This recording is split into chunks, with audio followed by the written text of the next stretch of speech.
that highway, effort, dedication and wealth will be required to build your entry into paradise similarly.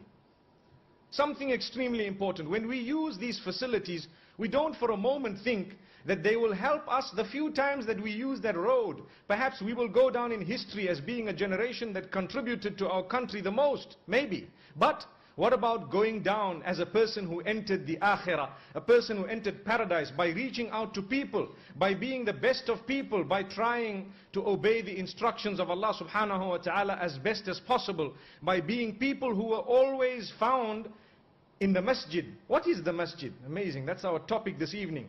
The cry from the masjid. That's a topic I was given to speak about. Amazing. So I chose to start with the cry of the highway. Because mashallah, as we move on that highway, think for a moment how lovely we feel. I felt so good. I was actually shocked. For a moment I thought I was in a first world country. To my left and right were beautiful green gardens. Amazing. Even better than some first world countries. The weather has been immaculate and excellent this time by the will of Allah. We thank Allah for this. But as I was crossing, I told myself, Ya Allah, grant us entry into paradise in a similar way. Then I remembered that entry into paradise also requires a great effort. What is that effort? Make your way to the houses of Allah. Find your way to the place where you will prostrate. The term masjid is derived from the word or the root sajada, which means to prostrate. Sajada, to prostrate. The place of prostrating is known as the masjid. How many of us prostrate 5 times a day for our Maker? Then we expect to enter paradise with ease. A great effort is required. No one is asking you to lift concrete blocks in order to get that highway prepared. No. But what is being asked of you is to lift your blanket off your bed in order to get the highway prepared by the will of Allah subhanahu wa ta'ala. You know, those of us, and mashallah in Sri Lanka, because of the laws of this country, many people have updated motor vehicles.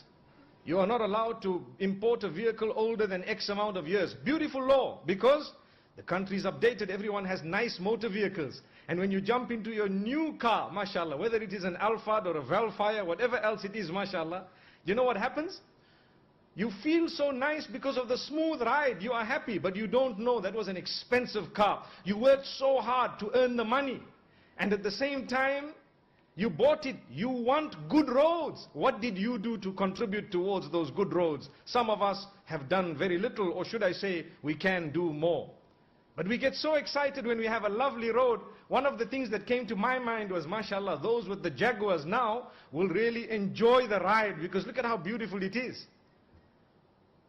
Allahu Akbar. I don't know about the speeding fines and traps and all that, but it's all part of the laws. However, how excited we get for a beautiful ride. We will fulfill the laws and get to our place. The same applies with Allah subhanahu wa ta'ala. You want to enjoy a beautiful ride to paradise? Well, you just got to fulfill the laws. Do not go above the speed limits. Make sure you are not stopped or blocked by some obstacle. May Allah protect us from spiritual punctures. Sometimes when we deviate, you know, a person wants to talk on their mobile phone whilst they are driving, and believe me, that is so dangerous and detrimental that even from a religious point of view, it is frowned upon very strongly. You are putting the lives of others in danger. Even if you think you are multitasked, believe me, the women who are multitasked perhaps will tell you, don't do that. Allahu Akbar. They will tell you, don't do that. What about us? So if we are to talk on the mobile phone, not only will we be fined, but we are putting lives at risk, including our own. We will tell you, adopt the law. Adopt the law of the land. Do not do that. What about with Allah subhanahu wa ta'ala? Why is it that we want to get to a destination, but we are not yet in the masjid? We have not yet got to the house of Allah subhanahu wa ta'ala. We have not yet read our salah. So, to start off this message, I want to invite you to the most beautiful pillar of Islam after the Shahada, and that is to fulfill and establish your 5 daily prayers. How can I call myself a Muslim when I have not yet established my 5 daily prayers? And if you notice, the establishment of your 5 daily prayers will come upon levels. There will be a stage when you have to force yourself to do it. You have to. My brothers and sisters, we love each other for the sake of Allah.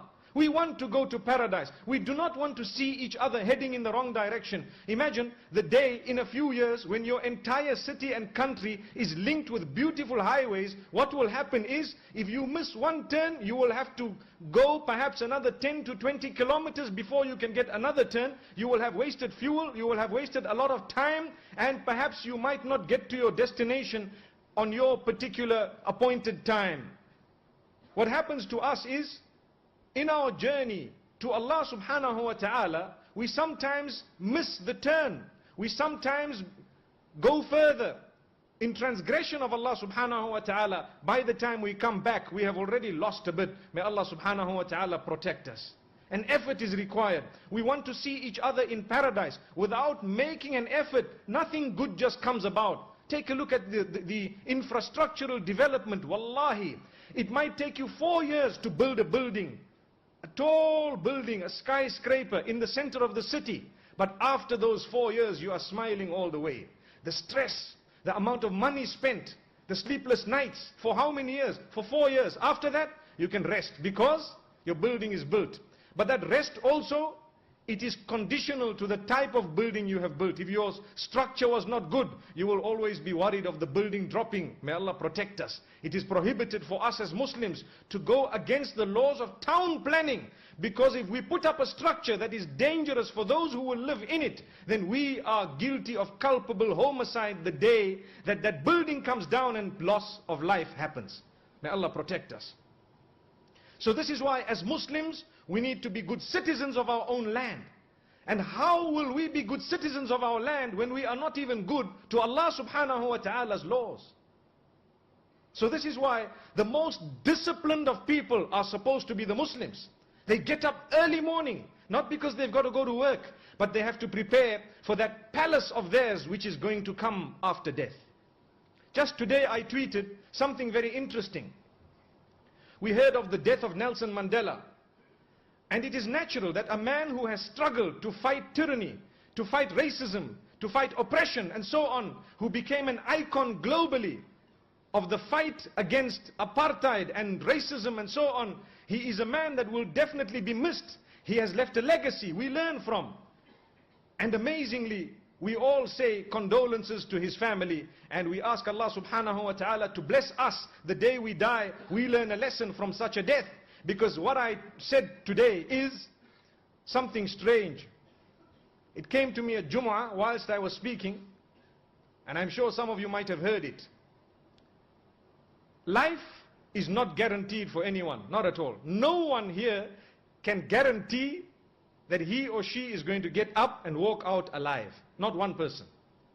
But at the same time, death is totally guaranteed. If I were to ask you how many of us are going to die one day, we will all have to put up our hands. Every one of us. Yet, we prepare for life much more than our preparation for death and post-death. It's a sickness.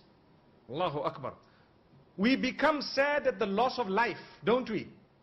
When life is lost, we become sad. We should be saddened. Loss of life. If it is a Muslim, we are sad. If it is a non-Muslim, we are sad because they have not seen the light.